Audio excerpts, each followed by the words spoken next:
नमस्कार, बहुत स्वागत है आप सभी का। मैं हूं आपके साथ ज्योति यादव। मुख्यमंत्री योगी आदित्यनाथ ने अपने सरकारी आवास 5 कालिदास मार्ग लखनऊ में महत्वाकांक्षी जनपद और ब्लॉकों की समीक्षा बैठक की है और ये तस्वीरें भी जहां पर योगी आदित्यनाथ बैठक की समीक्षा कर रहे हैं। सरकारी आवास पर यह बैठक की जा रही है।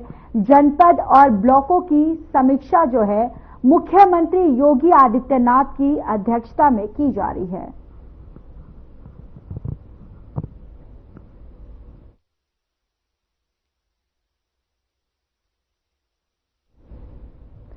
ऑपरेशन सिंदूर को सफलता के बाद उत्तर प्रदेश विधानसभा अध्यक्ष सतीश महाना ने आज सुबह अपने विधानसभा क्षेत्र में जब भारत माता का गर्जन किया तो वातावरण राष्ट्रभक्ति को भावधारा से भर उठा। महाना ने प्रधानमंत्री नरेंद्र मोदी, गृहमंत्री अमित शाह और रक्षा मंत्री राजनाथ सिंह के प्रति गहरा कृतज्ञता भाव प्रकट करते हुए कहा कि ये केवल एक सैन्य अभियान नहीं बल्कि हर भारतीय की आत्मा को सुकून देने वाला क्षण है, यानी सुकून देने वाला एक पल है। तो जिस तरीके से 22 अप्रैल में पहलगाम आतंकी हमला हुआ था और जिसके बाद पूरे देश में ये रोष था, पूरा देश ये चाह रहा था कि जल्द से जल्द भारत जो है इसका बदला ले, और देखिए भारत ने यहां पर बदला ले भी लिया और भारत ने ये भी दिखा दिया कि ये आज का भारत है कि घर में घुसकर मार सकता है। और देखिए यहां पर आज जिस तरीके से ये ऑपरेशन को एक सफलता हासिल हुई है जिससे पूरे देशवासी जो है वो काफी गौरवान्वित महसूस कर रहे हैं।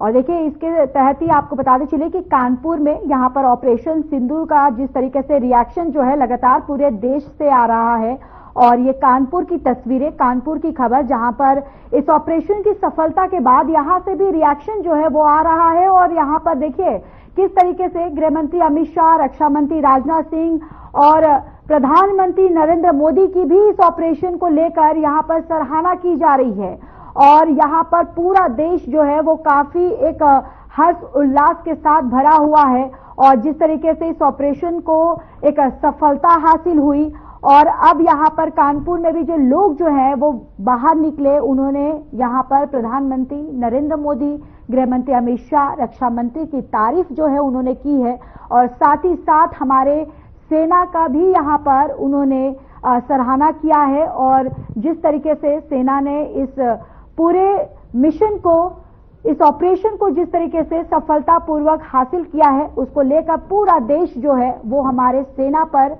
गर्व महसूस कर रहा है।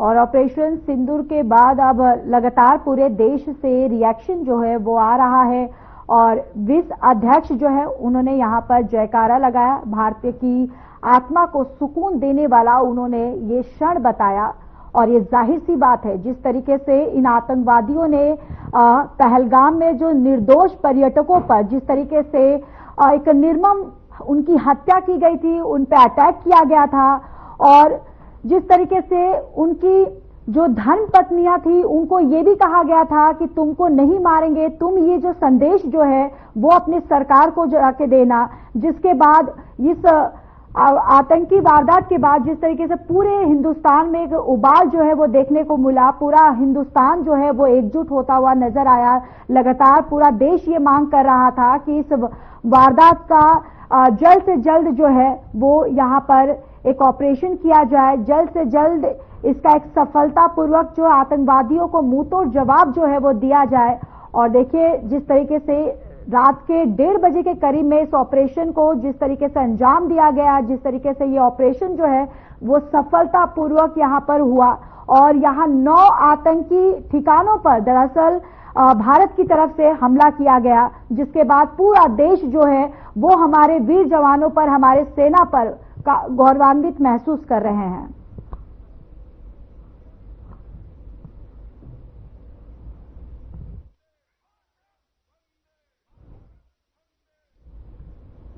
ऑपरेशन सिंदूर पर सेना की प्रेस ब्रीफिंग में बताया गया कि कैसे पहलगाम हमले का बदला लिया गया।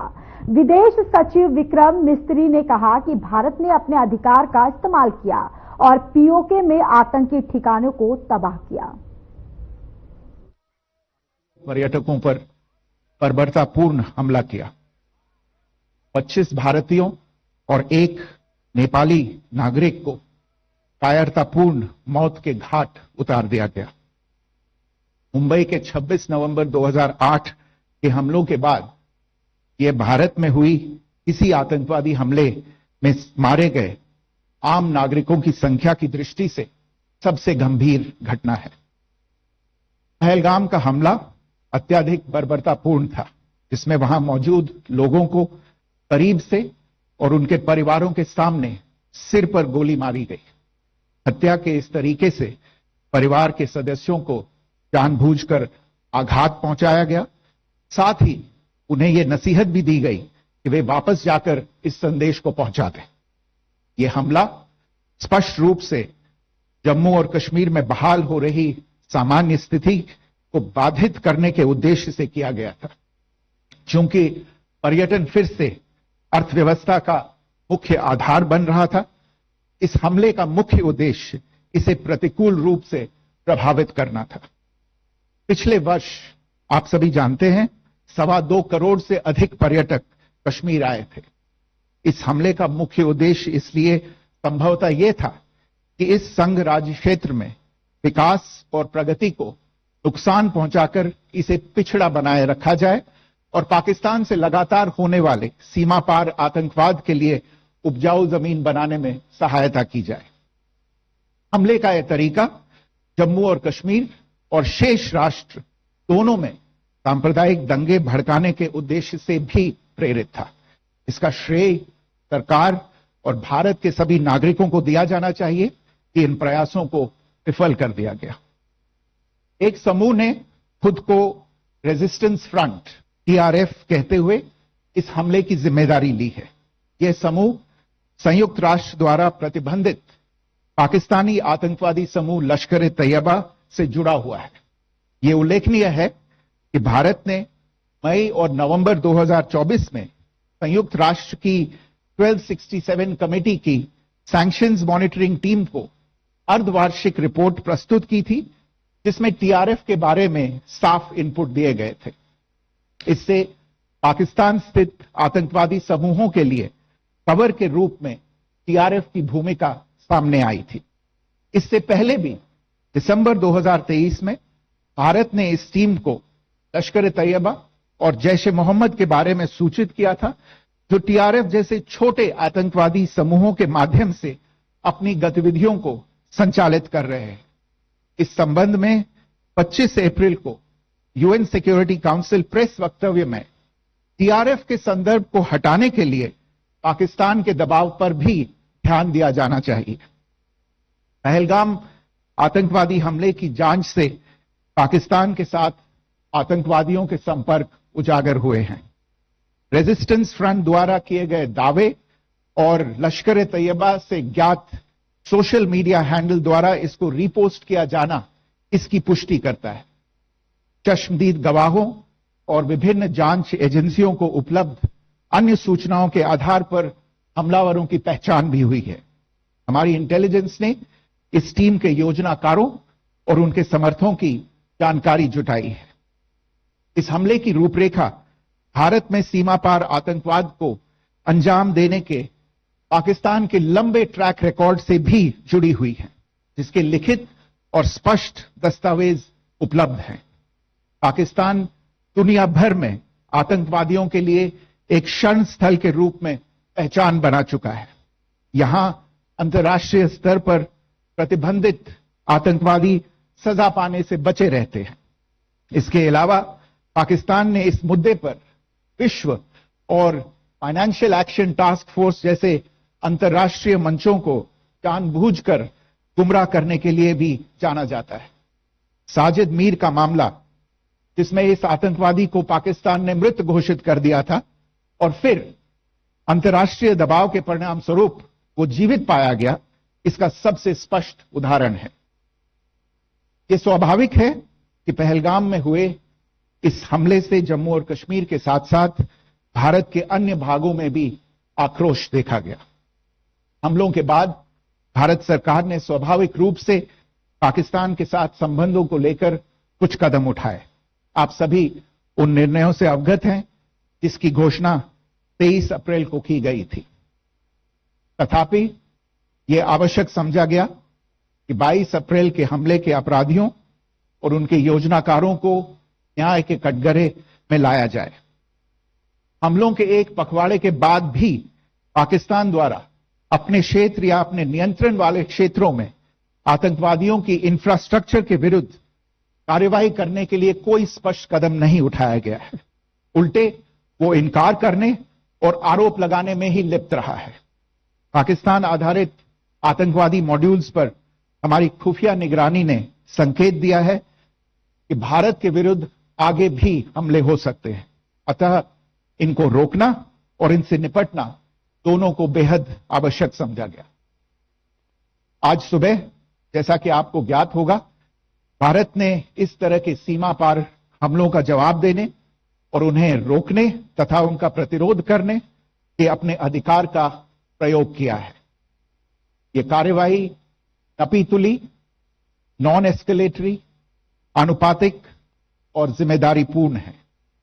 यह आतंकवाद की इंफ्रास्ट्रक्चर को समाप्त करने और भारत में भेजे जाने वाले संभावित आतंकवादियों को अक्षम बनाने पर केंद्रित है। आपको यह भी स्मरण होगा कि 25 अप्रैल 2025 को संयुक्त राष्ट्र सुरक्षा परिषद ने पहलगाम आतंकवादी हमले पर एक प्रेस वक्तव्य जारी किया था, जिसमें आतंकवाद के इस निंदनीय कार्य के अपराधियों, आयोजकों, फाइनेंसरों और प्रायोजकों को जवाबदेह ठहराने और उन्हें न्याय के दायरे में लाने की आवश्यकता पर जोर दिया गया था। भारत की आज की इस कार्रवाई को इसी संदर्भ में देखा जाना चाहिए। Good morning. Thank you all for joining this briefing. As you are all aware, on April 22, 2025, Pakistani and Pakistan-trained terrorists belonging to the Lashkar-e-Taiba carried out a savage attack on Indian tourists at Pahalgam in Jammu and Kashmir in India. They murdered 26 people, including one national of Nepal, causing the largest number of civilian casualties in a terrorist attack in India since the 26 November 2008 attacks in Mumbai. The attack in Pahalgam was marked by extreme barbarity, with the victims mostly killed with headshots from close range and in front of their families. Family members were deliberately traumatized through the manner of the killing, accompanied by the exhortation that they should take back the message. The attack was clearly driven by the objective of undermining the normalcy returning to Jammu and Kashmir. In particular, it was designed to impact the mainstay of the economy, tourism, with a record 23 million tourists visiting the valley last year. The calculation presumably was that harming growth and development in the Union territory would help keep it backward and create fertile ground for continued cross-border terrorism from Pakistan. The manner of the attack was also driven by an objective of provoking communal discord, both in Jammu and Kashmir and the rest of the nation. It is to the credit of the government and the people of India that these designs were foiled. A group calling itself the Resistance Front has claimed responsibility for the attack. This group is a front for the UN-proscribed Pakistani terrorist group Lashkar-e-Taiba. It is notable that India had given inputs about the TRF in the half-yearly report to the monitoring team of the UN's 1267 Sanctions Committee in May and November 2024, bringing out its role as a cover for Pakistan-based terrorist groups. Earlier too, in December 2023, India had informed the monitoring team about Lashkar and Jaish-e-Mohammed operating through small terror groups such as the TRF Pakistan's pressure to remove references to TRF in the April 25 UN Security Council press statement is notable in this regard. Investigations into the Pahalgam terror attack have brought out the communication notes of terrorists in and to Pakistan. The claims made by the Resistance Front and their reposting by known social media handles of the Lashkar-e-Taiba speak for themselves. Identification of the attackers based on eyewitness accounts as well as other information available to law enforcement agencies has also progressed. Our intelligence has developed an accurate picture of the planners and backers of this team. The features of this attack also tie in with Pakistan's long track record of perpetrating cross-border terrorism in India, which is well documented and beyond question. Pakistan also has a well-deserved reputation as a haven for terrorists from around the world, with internationally proscribed terrorists enjoying impunity there. In addition, Pakistan has been known to willfully mislead the world and international forums, such as the Financial Action Task Force, on this issue. The Sajid Mir case, in which this terrorist was declared dead and then, in response to international pressure, brought back to life, found alive and arrested, is the most glaring example.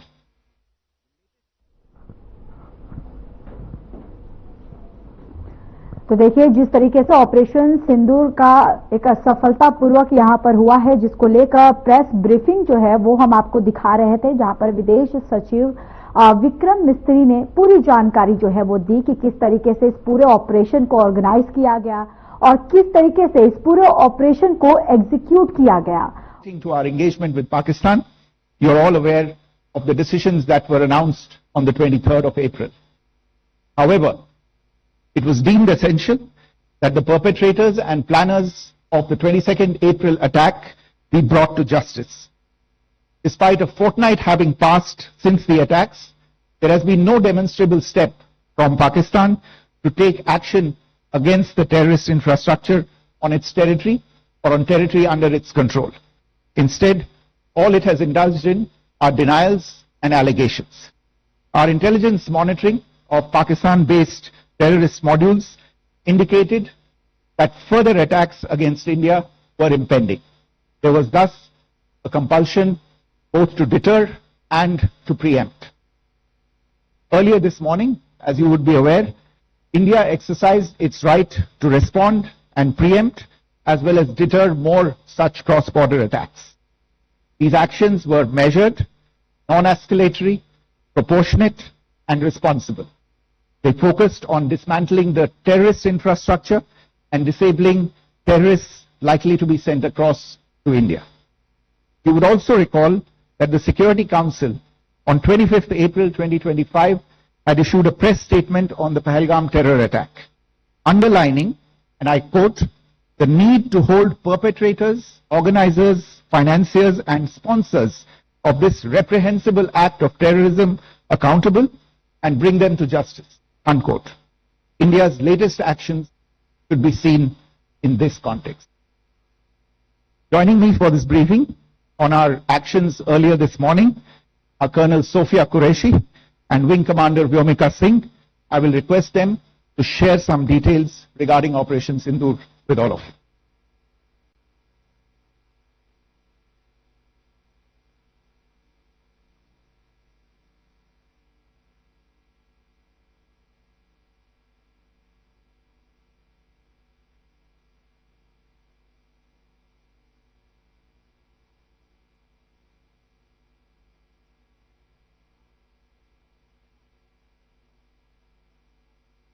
प्रभात देवियों और सज्जनों, मैं colonel Sophia Qureshi और मेरे साथ wing commander Vyomika Singh आज आपको 6 से 7 मई 2025 की रात 1:05 से 1:30 बजे के बीच भारतीय सशस्त्र बलों द्वारा अंजाम दिए गए ऑपरेशन सिंदूर के बारे में जानकारी देंगे।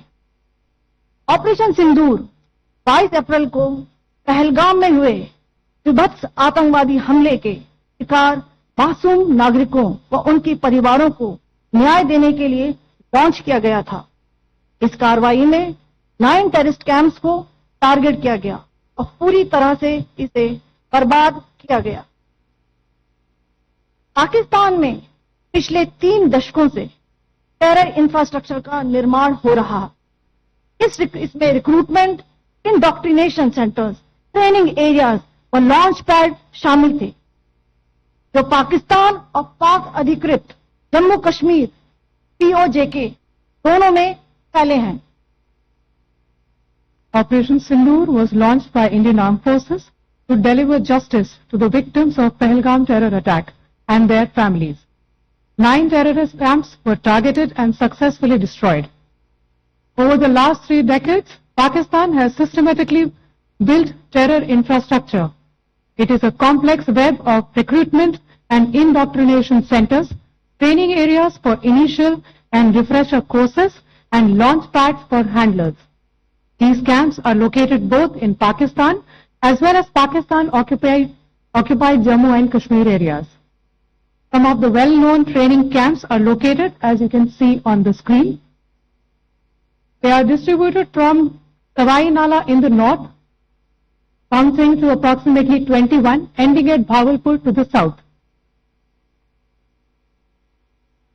इन लक्ष्यों का चयन विश्वसनीय इंटेलिजेंस सूचनाओं के आधार पर हुआ ताकि आतंक गतिविधियों की रीढ़ तोड़ी जा सके, और यह खास ध्यान दिया गया कि निर्दोष नागरिकों और सिविलियन इंस्टॉलेशन को नुकसान न पहुंचे। The selection of these targets for Operation Sindoor was based on credible intelligence inputs and role of these facilities in perpetrating the terror activities. The locations were so selected to avoid damage to civilian infrastructures and loss of any civilian lives. This was done with due diligence, and the camps selected for targeting and their engagement will now be shown to you one by one. POJK ये targets मैं आपको बताना चाहूंगी। सबसे पहले सवाई नाला camp Muzaffarabad, जो कि POJK के लाइन ऑफ कंट्रोल से 30 किलोमीटर दूर है। यह एक लश्कर तौयबा का ट्रेनिंग सेंटर था। 20 अक्टूबर 2024 सोनमर्ग, 24 अक्टूबर 24 गुलमर्ग, 22 अप्रैल 2025 पहलगाम, इन हमलों के आतंकियों ने यहीं से प्रशिक्षण लिया था। सैयदना बिलाल कैंप जफराबाद, यह एक जैश ए मोहम्मद का स्टेजिंग एरिया है। यह हथियार, विस्फोटक और जंगल सर्वाइवल ट्रेनिंग का केंद्र भी था। गुलपुर कैंप कोटली, यह LOC से 30 किलोमीटर दूर था। लश्कर तौयबा का बेस था, जो रजौरी पुंछ में सक्रिय था। 30 अप्रैल 2023 को पुंछ में और 9 जून 2024 को तीर्थ यात्रियों के बस हमले में यहीं से आतंकी को ट्रेन किया गया था।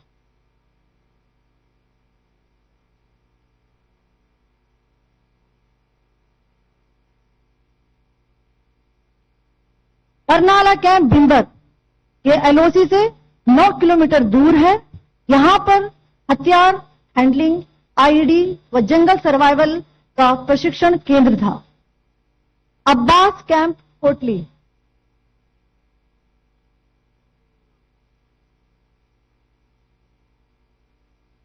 यह LOC से 13 किलोमीटर दूर है।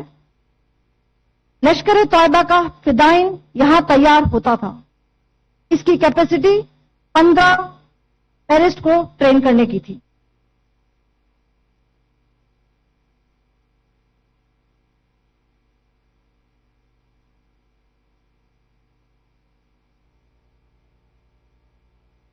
अब मैं पाकिस्तान के अंदर के टारगेट से अवगत कराना चाहूंगी। पहला, सर्जल कैंप सियालकोट, यह अंतर्राष्ट्रीय सीमा से 6 किलोमीटर की दूरी पर है, साबा कटवा के सामने।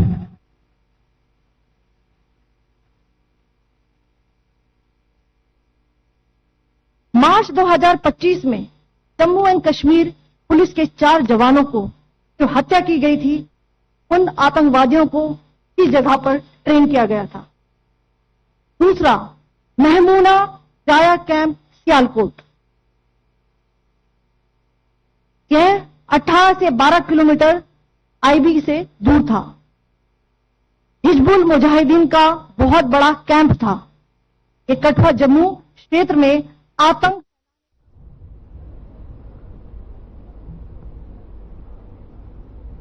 चलिए, इस बुलेटिन में इतना ही। बाकी देश और दुनिया की तमाम बड़ी खबरों के लिए जुड़े रहिए हमारे साथ। नमस्कार।